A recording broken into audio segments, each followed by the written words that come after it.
Coming up, the final preseason game lies ahead for the New York Football Giants, and we talk about the defensive side of the 53-man roster, who should be in, who's going to be out, what do we expect from a number of key players, including a very vocal Xavier McKinney, as we dive in all things New York Football Giants.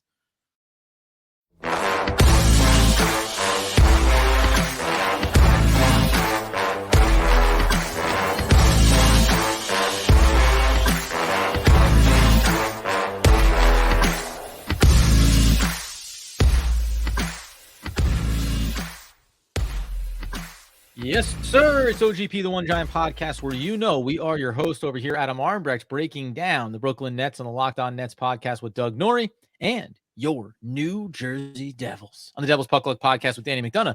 Joined as always by the season generational ticket holder, Mr. Andrew Makowitz, healthy, wealthy, and wise, and also seasonal, right? Yeah, You're an all seasons guy. Yeah, it is seasonal. There's a couple seasons that I go to the stadium. I don't just sit there in late June just wondering what Daniel Jones is doing. So yes, it is seasonal. But yeah, this is an exciting time. We're getting closer and closer, my friend. We're going to talk about a couple of injury updates out of practice today, recording on Wednesday afternoon. So there are some things that came out on the offensive side of the ball that we'll just tap into. But you went to the last preseason game. How was it?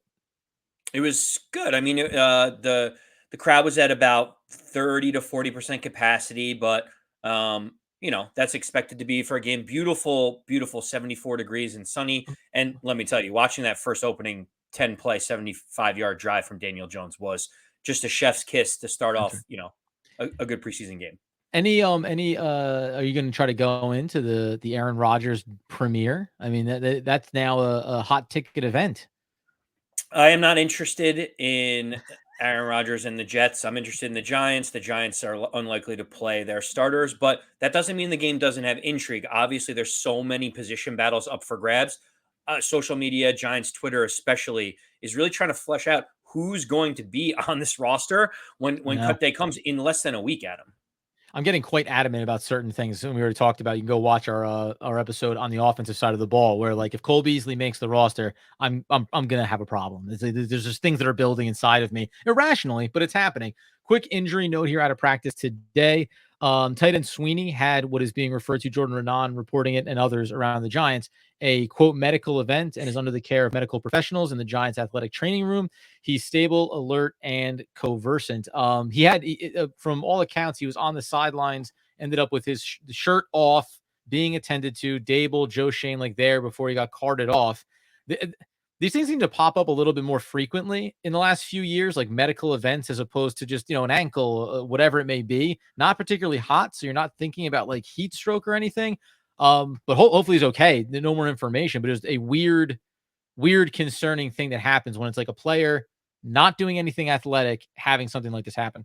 Yeah, it's like, oh, he had a medical event at the practice. You're like, oh, okay. And then they're like, he's in stable condition. You're like, whoa, I didn't realize we were talking like that's what we need to clarify. It's not like stable, right? Yeah. Yeah, like, well, I didn't know if it was the difference between he's not stable in critical condition and stable. Glad to hear that he is stable. This is a tough break for Sweeney. He's obviously trying to find a way onto this roster, presumably trying to find at least to the practice squad for the Giants is really what he's been trying to go for. If this is something more than lingers on for a couple of days, it'd be tough if he doesn't get any reps against the Packers upcoming. Yeah, of course. And you and I going back to it, thought Lawrence Cager would be the third tight end that they would carry. Some people talking about a fourth tight end potentially. So we'll see. Hopefully, first and foremost, health, and then is he there? Is he competing? As it looked like he was getting some real reps over the course of camp and passing maybe a guy like Myrick for that role there in the back end of the tight end room.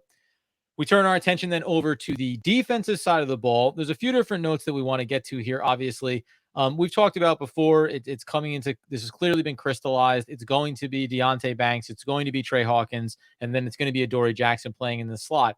There's a lot of things in the secondary that matter here. And let's just get to this one first. Xavier McKinney is going to make the 53-man roster. No shock there. But after Joe Shane last week said, we're going to go ahead and wait on contract negotiations with Xavier McKinney, some people started to say, oh, yeah, but he did this last year with some key guys at the trade deadline having those discussions. Now Xavier McKinney is being pretty vocal. And the general sentiment is I may not be thrilled with the fact that I'm not being regarded as one of the better safeties in the league and not getting a contract extension ahead of this year? Yeah. So, pardon me for the podcasting, but I'm going to look down a little bit and just Oh go yeah. through some of the Twitter activity that Xavier McKinney has had recently. With 2 hours ago, being underappreciated for a long time now, starting to get old was one of them. Mhm. Um, love who you love because life isn't guaranteed. Some of those thoughtful things. And it's not what you're going through, it's what you're growing through is another one that he said. And, never been so sure about someone. Yeah, I'm sure. These are just some of the, flurry of, of tweets or X's. What do we call them now, Adam? I don't Oh know yeah, X gonna how, give it to you. how it comes out. But clearly, Xavier McKinney is being a little bit subtle or not so subtle about being frustrated, whether it's in his personal life or professional life. I'm reading the tea leaves, and clearly, I think this is about the Giants. Xavier McKinney entering his fourth year, no fifth-year option given to him because he was a second-round draft pick, has some uncertainty coming off of multiple injuries in his 3-year career. Does it seem like Joe Schoen kind of said, let's just let this play out before we offer you up a big contract? Sounds like he's in love. You know what I mean? Sounds like he's working through some personal relationship things, and that's why you never want to be judgmental on this stuff. He may Allegedly. be. We could hear wedding bells ring anytime, any day now. If we're thinking football wise, I would understand as all players, right? And a player that was taken high in the second round, and arguably everyone thought was a first round talent. So he wants to be paid. And he's probably looking around the room and noticing that in the camp, a lot of people are getting talked about. And he's not necessarily one of them. Now, he's one of the experienced players. We know he's going to be a max rep guy for the Giants coming up here. But there's a reality to what is going on with Xavier McKinney. The market would tell you I think there's 14 guys at the safety position that make 10 million or more in the league currently. He would want to be making more than that, probably closer to the 15, 16 million than to the 10. And if you're Joe Schoen, letting it play out, as you say, is the prudent thing to do, because this is a guy that does have a history of injuries and maybe I hate not character stuff, but decision making, right? And he's a holdover from a previous regime. If you're going to spend big money on a player like this, you need him to be from 2 years ago and taking a leap forward. Last year was okay coming off of a non-football injury. You know, the one thing that Joe Schoen has shown that he will use as a tool in his toolbox is the franchise tag. And That's right. that's another component of this is depending on what happens with Saquon Barkley and how the Giants end up figuring that out, Xavier McKinney is a perfect candidate for a franchise tag, depending on how the season plays out. 14.8 million is the franchise tag. A lot of money to get front. 1 year of service. It's the safety net. It's the parachute. If Xavier McKinney goes out and balls out this year, remember transition tags aren't used very often, but 11.8 million is the transition tag. And if someone wanted to come up and spend significant draft capital to come get someone like Xavier McKinney at that number, that's the potential as well. But to me, it's very simple. You know, he said 3 up with the Giants, oozes talent. Like he should be an upper echelon safety in this league. Can he stay healthy? Can he stay on the field? Can he continue to match production that he had a little bit earlier on in his career? Yeah, 100%. And you know, and it's funny, man. We talk about this all the time. Once Joe Schoen came in, there is this belief by the fan base that the decision making is sound, right? Including with Saquon Barkley. If this had been, I mean, it would have been a different version of it for other reasons with Dave Gettleman because he was the guy that drafted Saquon second overall. But if it had been a different GM, one that didn't have the confidence of the fan base making these decisions, it would have been debated and conjectured and beaten from every which way. But saying that you have a guy that was taken at the top of the second round and is believed to be one of the better safeties in the league and saying, we'll see, you know, we're going to play it out.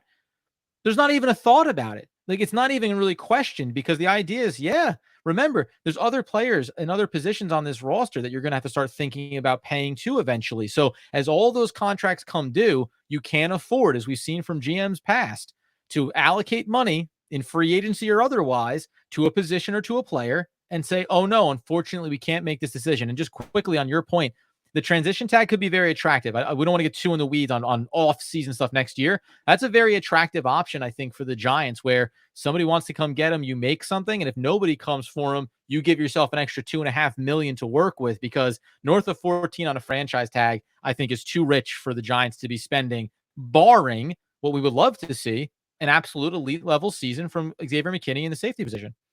Yeah, and keep in mind, Adam, Dane Belton was drafted for a reason to be able to step in and produce. Jason Pinnock, Joe Shane went out and got him.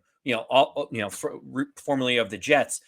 Javarius Owens was drafted in the 7th round. He has looked really good in his snaps during training camp and preseason. The Giants are starting to refill that safety position. 12 months ago, or even 6 months ago, it was Julian Love and Xavier McKinney right there. Who knows if the next iteration of Joe Shane's guys is some combination of Pinnock, Belton, and Owens moving forward if we need to pay other people. Yep, 100%. So we'll see how it plays itself out. Obviously, nothing bars the Giants from revisiting the conversation, and maybe Xavier McKinney does what we hope. Plays so well that getting him under a contract ahead of next year is going to make sense. So Shane can say certain things publicly, and he also revisits them because that's what's prudent. Don't be so held to be a prisoner of the moment that you can't be informed by what's happening around you. That being the case, though, it does move us into the other discussion, which is the 53-man roster and who's showing value in camp and where maybe these key spots are. You go check out our offensive version of it. We basically both settled on 24. We had mentioned Ford Wheaton for me was the difference. You weren't sure if maybe Wan'Dale Robinson starts on the PUP list, which might hold Cole Beasley into the rotation. And then the other one was how many offensive linemen. So it really didn't come down to too many big differences here for us and having 24 bodies occupied. Over on the defensive side of the ball then, let's just start obviously with the defensive line. Let's start up front. Why not? Leonard Williams, Dexter Lawrence, A'Shawn Robinson, Azeez Ojulari, right? The guys in and aside that front unit are obviously going to be there along with Kayvon Thibodeaux, Bobby Okereke. Where are you in the front unit, defensive front, and guys you think that are automatically in? I think there's some young players we're going to talk about and guys that are on the outside. Yeah, I think Leonard Williams, Dexter Lawrence, and Robinson seem like they're pretty solidified in this 3-4 defense as kind of the starters. Nunez Roche came in also as a signing to be able to plug that gap. I look next at Jordon Riley as a young athletic type that he's already shown enough flashes where I think if he doesn't make the roster, other teams would be very, very interested in him. So for me, I think Jordon Riley is someone that is making a name for himself on this roster. How many snaps he gets, that remains to be seen based on so many veterans in front of him. And I think Ryder Anderson might be the only other person, knowing that DJ Davidson just came off the PUP list and hasn't really had a chance to show out yet. Yeah, I tend to agree. It's funny, man. The DJ Davidson one, he's getting to that point, friends. Just has injuries, is having a hard time being healthy and giving you a sample size. So if he goes to the PUP list and then somehow it'd be weird if he ended up cycling under the practice squads somehow through all of this. I don't think that that's the case, but he'll start on the PUP list and then see where he goes from there. You mentioned Anderson. He just seems like the obvious one to hold through here. And then there's just a bunch of other bodies. I mean, that's 6 across the defensive end nose tackle room right there. And then we start to move ourselves into, I mean, the Aikens of the world, the Bryants, the Jeters, the Smiths. These are guys that are in camp, but I can't imagine a reason why you go too deep. And worth noting here, Jordon Riley is clearly the young standout that we're very excited about. And Wink Martindale has said needs to continue to develop his game, but he's in a room with a lot of really good veterans to do so. I mentioned this early in the offseason. I don't know if I look at it and say, wow, we're so deep, but we're at least more excited about the depth that we have. I think the floor has been raised at that position and across the front, where when Leonard Williams and Dexter Lawrence, those guys need a breather, you feel much more confident with the guys that are coming to spell them now than you did a year ago, right? When you decide to keep Leonard Williams and not restructure his deal, and you decide to give Dexter Lawrence all the money that you decided to give him, you're putting a flag in the ground saying, on defense, we have an identity, and it's going to be up front. It's going to be with big bodies, and we're going to double and triple down on that with guys like A'Shawn Robinson, with Nunez Roche. Like we are making sure to do that. Drafting Jordon Riley, him coming in there. There are some big bodies. The Giants know they need to stop the run. They got run all over in the Eagles playoff game. And so they realized we want to have an identity up front. We want to make you one-dimensional. We have the franchise-type players at the starting position to be able to do that. And that's where the Giants are really pinning their hopes. If the defensive line stays healthy and we have this rotation of players, the Giants are going to be very difficult to run the football on, which will be the calling card of this defense. Yep, 100% agree with you. So we move ourselves into the linebacker room where obviously, and I'm going to label out the starters the way that I think it should go, which would be Azeez, You're going to have Okereke along with Beavers, if we're picking our choice here. And then you're going to have Thibodeaux as well. Right in behind them, the obvious ones are going to be Ward, going to be McFadden, going to be Ximenez. Where do you go from there and anybody else? I mean, Carter Coughlin has seemed to be getting a decent amount of reps. The game on Friday will be, I think, big for him and some other guys as well. Timon Fox would be the other name I think that jumps out here in that room. Do you have any surprise cuts for you coming out of this group, I guess, would be the real question? That's the tough part for me. We've talked about Carter Coughlin and how he's earned, Joe Shane, Brian Dable have spoken about his progression in the offseason. They seem to like him. He seems like to be a guy that fits a lot, checks a lot of boxes for what they're trying to do versatility wise. I just don't see him being talked about as a starter a week and a half ago and then all of a sudden being not on this roster. It feels like too far of a fall from grace. What I do think is Cam Brown being injured is unfortunate. I don't know if he necessarily makes it through. I think that's where it ends for him, even though he was a really just don't know what the team thinks of Dyontae Johnson. He's someone Yeah. young in the linebacking position that could make an impact, but there's so many guys in front of him. I just don't know if he's a practice squad kind of guy or if he's a back of the end roster guy because he provides more upside than someone, I don't know, like Carter Coughlin or whomever. Yeah, it's interesting. I agree with you on Cam Brown. This may be the end of his journey, and a lot of it has to do with what happens on special teams. And we talked about Bryce Ford Wheaton before, and it's not one for one, but where you prescribe more value combined with injuries is going to affect you. I think I have we said Ward, Coughlin, McFadden, Ximenez. Fox is going to make a lot of sense to make this roster to me. Bauer has shown some nice things that I think make sense for me here. You mentioned Johnson. I think he's maybe the weird bubble guy for me. That to your point, can he get through the practice squad? Maybe, maybe not. And then Baldonado is the other guy that's made some plays here. So when we come to Friday, maybe that back end group is what we're talking about. I'm taking through another 9 guys in total across the linebacker, middle linebacker, outside edge rusher group there. So we get ourselves to 15 on that alone. And we'll see. We'll revisit just our overall look here at the roster once we get through the secondary and we add in, obviously, the Scottish Hammer. He'll be on the defensive side because we listed Gano over on the offensive side. So we'll touch back in and say, hey, now we got 1 or 2 more spots. Who gets a chance here maybe to make the cut? So unfortunately, bad news, guys. We're mostly agreeing with one another here. Whether it's practice squad or not, I don't think Johnson is going to be on the 53, at least in this moment. Let's turn our attention then over to the secondary, where we know we're going to have Hawkins, Pinnock, McKinney, and Banks, and then Adoree Jackson now listed as the slot corner, as we all knew that he would be this year. That's your starting 5-man unit across there. We could say 4-man if you're only playing a two cornerback set, depending on the system.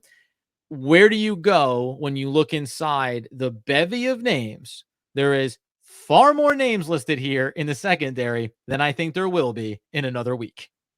Yeah, I mean, a lot of it. I think the writing is on the wall for Darnay Holmes, and we mentioned this very early on in preseason, where the cap savings the Giants could save almost $2 million in cap by releasing Darnay Holmes. He's fallen down. They've made the decision to move outside. So you're talking about a second or third string backup nickel corner making millions and millions of dollars more than the league minimum. To me, it's the fall from grace that's tough for the Giants because there was so much promise of him coming out of UCLA. He's just never been able to take the position by the reins. And I think the Giants, as I mentioned before, are saying, give me my best 3 cornerbacks on the field as much as possible. Nickel position. And if he's behind Adoree Jackson and Cordale Flott was signed by Joe Shane and team, where does that leave Darnay Holmes? He's a really expensive third string cornerback. I don't see the Giants keeping him on the roster. No, I have him being a cut candidate, obviously, and you mentioned the money matters here. I think so. Then what becomes interesting to me is we've talked about this before. Where is the depth, right? So Cordale Flott's obviously making it on this roster, and it's just taking the next step for him and maybe being arguably a versatile weapon that gets used in a lot of different spaces now that you're moving, as you said, Jackson over to the slot corner position. Dane Belton's going to go through here. We really like, you mentioned there at the top, Owens kind of showing up here when we talk about Xavier McKinney. So if we're going to put him into this room as well, that means we got Trey, Pinnock, McKinney, Banks, and Jackson. That's 5, 6, 7, and 8 would be Owens, Belton, and Flott. So you're up to 8, but I've only listed one additional cornerback. Who's the other cornerback to you that's going to make it through? Because McLeod, remember, starting at 1 point safety room. I don't see him actually necessarily making it through on this. I don't think McCain is making it through on this. You know, on Aware, is there Zion Gilbert? Like, or is this the position that we earmark for? Talk to me when all the cuts happen and other teams get some guys on the market. No, you mentioned Amani Araware. I think he is, the veteran of the remaining guys that's going to be around here. He was handpicked to come in a little bit earlier on, Right. has had more reps. I feel like he's confidently inside the cut line right now, which kind of leaves a lot of the younger guys that we've been looking at in terms of Darren Evans and Zion Gilbert and others probably on the outside looking in at the moment. Yeah, and I don't know. And I guess the hard one for me is going to be Evans or Gilbert, right? So if we cut it off right there, again, we'd be talking about 9, and that's going to put us up to, again, on the defensive side, 24, 25 if we throw the Scottish hammer into the mix. So it'll be interesting to me because even with that, a veteran there and then Flott, is having 5 pure cornerbacks going to be good enough? The other benefit here, when we talk about the scheme and the system that Wink Martindale is going to run, there's going to be times when there's 3 safeties on the field potentially, right? There's going to be moments when you're going to get Xavier McKinney down near the box. So how much they want to run some of the zone looks, right? We've also heard about the idea of running just 3 down linemen and then building out your linebacker and secondary room.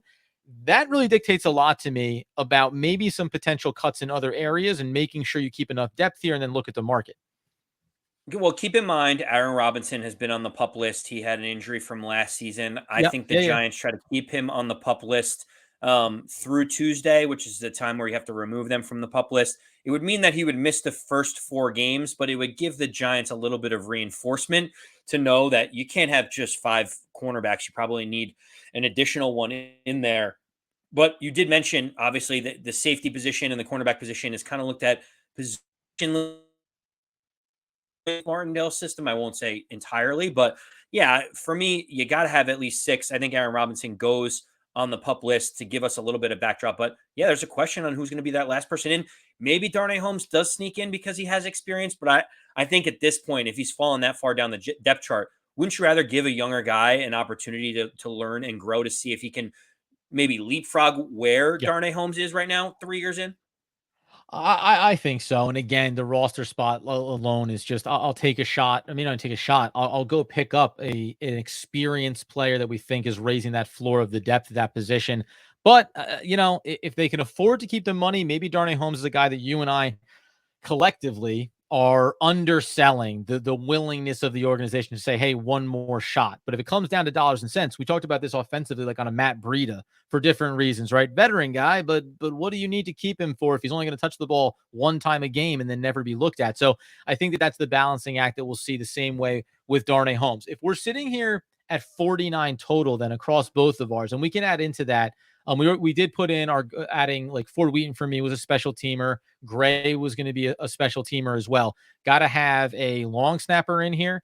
And then Casey maybe Kreider. you talk about having, sorry? Casey Kreider will be the long snapper. Yes. Yep. Yeah. Yeah. So now we're at 50. So if you have 3 roster spots, just think here defensively then. Do we say, like, on the offensive side of the ball, we could think about they could be allocated to an offensive lineman potentially, or if they need to carry an extra wide receiver for a short amount of time? Who would be the first guy in for you to start building towards 53? Where do you go back to? Do you look back into the linebacker room and say, let's try to keep an extra body there? A Baldonado? Is there any name that jumps out to you as, oh, if I have the extra spot, this is the guy I'd want to get dedicated to?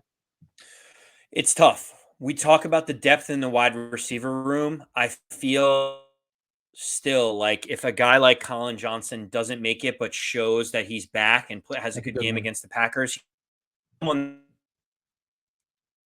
being in yours, he's on the fringe on mine.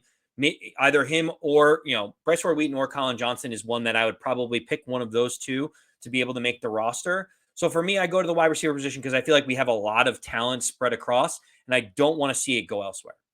What about you?